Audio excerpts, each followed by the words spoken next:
Let's talk about in this new paradigm of leadership, in this new paradigm of society that's emerging and that you are very much part of. Women play an important role, and especially the feminine, and discovering what that really means for both women and men. And you, of course, are CEO in a traditionally very male industry, heavy industry, and you live in a country that traditionally was very much dominated by men, and yet you seem to not only have preserved your femininity, but it has become a key for your success. Tell me about that. First of all, I believe in the leverage, okay? I don't believe in the feminine power or in the male power. I think that the human being is feminine and masculine, but we teach them that you need to act as a man or you need to act as a woman, okay? And this is two models that we are having now, but I think that this is part of the conflict, because we create a rule for men and a rule for women, and in both we are excluding for men a lot of things and for women a lot of things too. Okay, but I explain a little bit. Right, so there's a integration that's possible. Yeah, sure, because this is the who decide that men needs to work and women needs to stay at home taking care of children, because this is now the society is dominated by men. But who said that?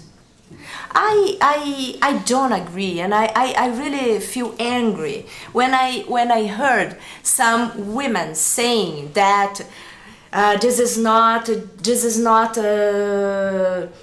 part of justice.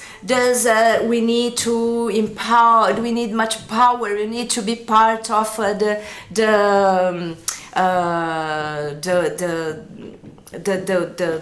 word that we are hiring positions, and I said, but who said to the man who is in charge now of a company and the men that are dominating the world that he needs to act in that way?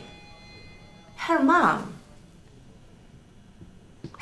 said that, mostly because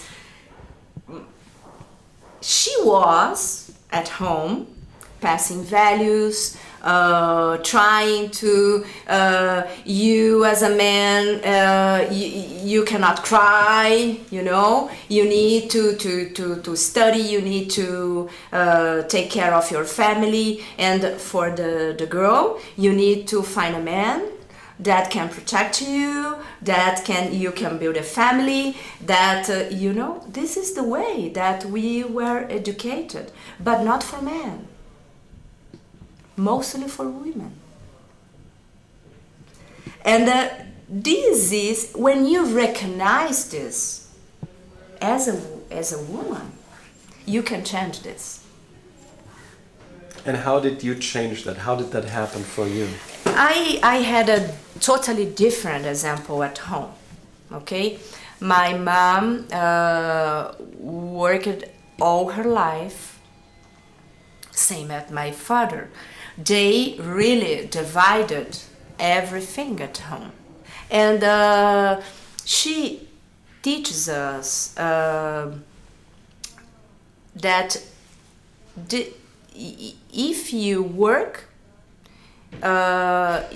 you have money and you are independent. Only this, okay? And this is really important, because in that way you have the relationships that you really want to have, not what you need to have.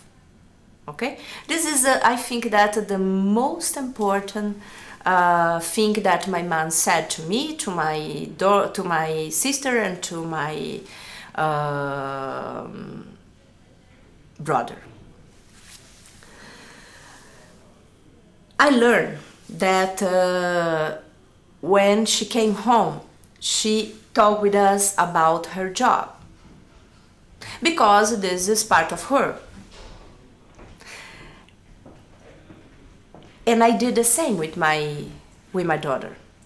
When she was born, I talk about when I came home. I talk Mariana.